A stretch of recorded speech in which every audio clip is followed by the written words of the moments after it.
Le thème d'aujourd'hui concerne l'argent, comment il fonctionne et pourquoi cela ne marche pas toujours. Nous vivons à une époque où tout est évalué en termes de prix. Cependant, il y a eu d'autres époques où les choses étaient valorisées pour leur connaissance, où les gens étaient valorisés pour leur courage ou leur maîtrise de leur métier. Mais ces époques changent et nous sommes actuellement dans l'ère de la finance. Cependant, chaque époque a une fin et nous semblons atteindre la fin du cycle financier. Les premiers signes de ce changement commencent déjà à apparaître. L'âge de l'évaluation en fonction de l'argent seul est le signe que nous atteignons la fin du cycle de l'argent. Je vais vous raconter une histoire fictive pour illustrer certains principes de la puissance de l'argent. Imaginez que Bill Gates se rende dans les îles Andaman et Nicobar. En raison d'une coupure de la liaison satellite, sa carte de crédit ne fonctionne pas et il est incapable de payer son hôtel. En même temps, la dernière version de Windows se bloque et les banques qui détiennent son argent voient leurs ordinateurs afficher 0. Bien que la liaison satellite soit rétablie, son compte indique toujours 0. Dans cette situation, où est la richesse de l'homme le plus riche du monde ? Le lien avec son argent a été coupé, mais l'argent est toujours dans les banques. Toutefois, si sa seule richesse est l'argent, alors il est devenu le plus pauvre, car il n'a plus accès à sa fortune. Le récit se poursuit et illustre la différence entre l'argent et la véritable richesse. Par exemple, lorsqu'il essaie de payer avec des objets matériels, cela ne fonctionne pas. Il se retrouve finalement sans rien et demande l'asile au chef d'une tribu. Le chef l'accueille comme un dieu et lui offre toutes les luxuries sans demander de paiement. À ce moment-là, n'est-il pas l'homme le plus riche du monde ? Cette histoire montre que l'argent lui-même n'est pas la vraie richesse. Que ce soit un morceau de plastique, un billet de banque ou un coquillage, la monnaie est simplement un token. La véritable richesse peut souvent se présenter sous une forme invisible, sans monnaie. Les billets de banque ne sont pas réellement de l'argent, mais plutôt une promesse de paiement. Ils sont des IOU, et doivent être rendus au gouverneur de la banque centrale pour obtenir la vraie somme d'argent. Ainsi, ce n'est pas la monnaie qui est la richesse, mais plutôt la valeur qu'elle représente. Dans ce texte, l'auteur explique que l'argent est une puissance vitale non physique, qui opère sur le plan énergétique. Les objets physiques que nous associons à l'argent, tels que les billets de banque et l'or, ne sont que des symboles de cette puissance vitale. Comme l'énergie vitale, l'argent peut circuler d'un endroit à un autre et d'une personne à une autre. Cependant, pour pouvoir garder l'argent, il est nécessaire de développer la capacité de maintenir cette puissance en soi. Sans cela, l'argent s'épuise rapidement. Certains individus semblent attirer naturellement les opportunités de richesse, tandis que d'autres ont du mal à garder l'argent qu'ils ont acquis. L'auteur souligne que l'argent est un pouvoir qui doit être compris et maîtrisé pour qu'il puisse être véritablement exploité. La présence de certaines personnes semble refléter la richesse tandis que d'autres semblent porter une aura de pauvreté. Dans notre tradition indienne, une valeur spéciale est accordée à ceux qui ont la capacité de maintenir le pouvoir financier. L'argent est considéré comme une énergie vitale consciente, provenant d'une source divine que nous appelons Lakshmi. Lakshmi est souvent représentée au féminin, symbolisant la force d'action et de dynamisation, tandis que Vishnu est le témoin et le soutien. Cependant, Lakshmi ne restera que si les conditions lui conviennent, notamment la beauté, l'harmonie et l'ordre, tant sur le plan matériel que psychologique. Il est essentiel de créer un environnement attractif pour elle, où règne la beauté, l'harmonie et l'ordre, aussi bien physiquement que psychologiquement. Certaines personnes, en particulier les femmes, ont une affinité naturelle avec cette force de richesse. Traditionnellement, la femme au foyer est respectée comme une incarnation du pouvoir de Lakshmi. Cependant, attirer et retenir la puissance de l'argent exige une préparation intérieure et le respect de la famille envers ce qu'elle incarne.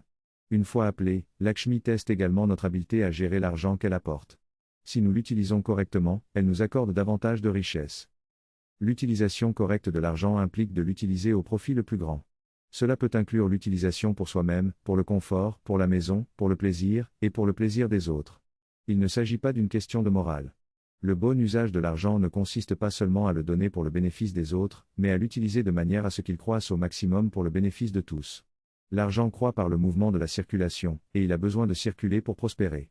Il suit un rythme de flux sortant et de flux entrant, et une attitude psychologique spécifique est nécessaire pour chaque phase. Lorsque l'argent sort, il doit être utilisé de manière généreuse et libre, sans être entravé. Lorsqu'il revient, il doit être valorisé et pris en compte jusqu'au moindre détail. L'argent a besoin d'être choyé et apprécié.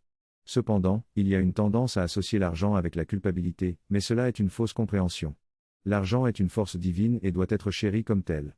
La réjection de l'argent et du pouvoir est une distorsion, tout comme leur mauvaise utilisation peut conduire à la corruption.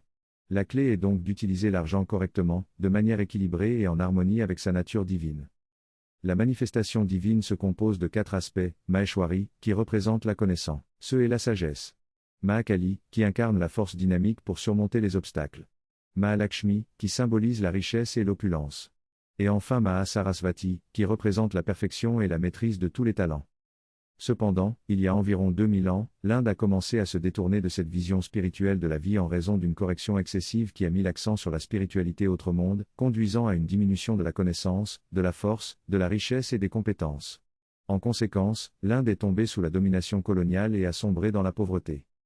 Aujourd'hui, il est nécessaire de corriger cette erreur en reconnaissant que la richesse et le pouvoir sont essentiellement divins et en les réclamant pour les utiliser correctement dans notre vie. Cela ne signifie pas que l'argent doit être utilisé pour notre satisfaction personnelle immédiate, mais comme un don divin à utiliser de manière appropriée pour le bien de tous.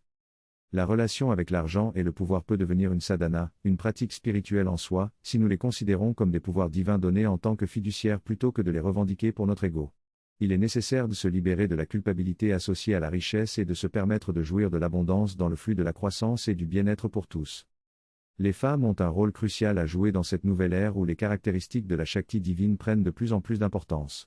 En tant qu'incarnation consciente de cette force, les femmes peuvent contribuer à l'éveil de la conscience et à l'équilibre dans la société.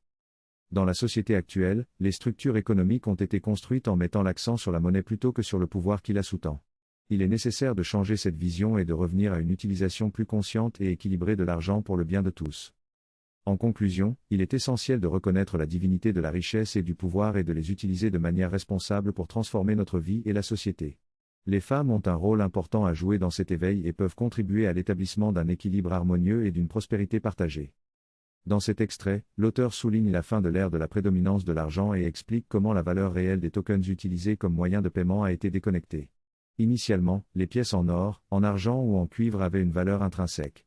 Cependant, au cours du siècle dernier, la monnaie papier a été introduite sans avoir nécessairement une valeur équivalente en or. Cette création de monnaie supplémentaire a entraîné l'inflation et une augmentation des prix, appauvrissant ainsi les personnes ordinaires et enrichissant ceux qui impriment la monnaie. De plus, l'auteur mentionne la manipulation du marché boursier, où la valeur d'une entreprise est surestimée en anticipant sa croissance future. Ces valeurs surévaluées sont ensuite vendues et revendues à plusieurs reprises, créant une chaîne complexe de spéculation. L'auteur met en garde contre les conséquences potentiellement catastrophiques d'un effondrement du système monétaire, soulignant que la quantité de monnaie virtuelle dans le monde est 6 fois supérieure à la valeur réelle de la monnaie imprimée. Un effondrement pourrait entraîner une déflation drastique et des conséquences économiques majeures.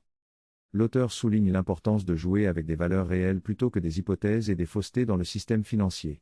Il prévoit une transition vers un nouveau système monétaire où la valeur d'une personne ne sera plus mesurée par son compte en banque, mais par son caractère, ses connaissances et ses compétences. Il affirme que la société humaine doit évoluer vers une vision réaliste des individus et valoriser la diversité et l'unicité de chaque personne. Cette transition nécessitera du temps, mais elle est inévitable. L'auteur encourage également à adopter une vision spirituelle de l'argent, à le considérer comme un pouvoir divin et à le partager avec générosité. Il mentionne que l'investissement dans la croissance réelle et le développement des ressources est plus bénéfique que la spéculation dans les marchés secondaires. En fin de compte, l'auteur invite à poser des questions sur ces idées et propose de continuer la discussion sur ce sujet. L'orateur discute de la valeur de l'argent et de la manière dont il circule dans notre société.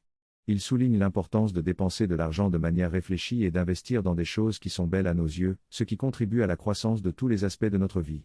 Il met en garde contre le gaspillage d'argent, car cela peut entraîner le retrait de la richesse divine, Mahalakshmi.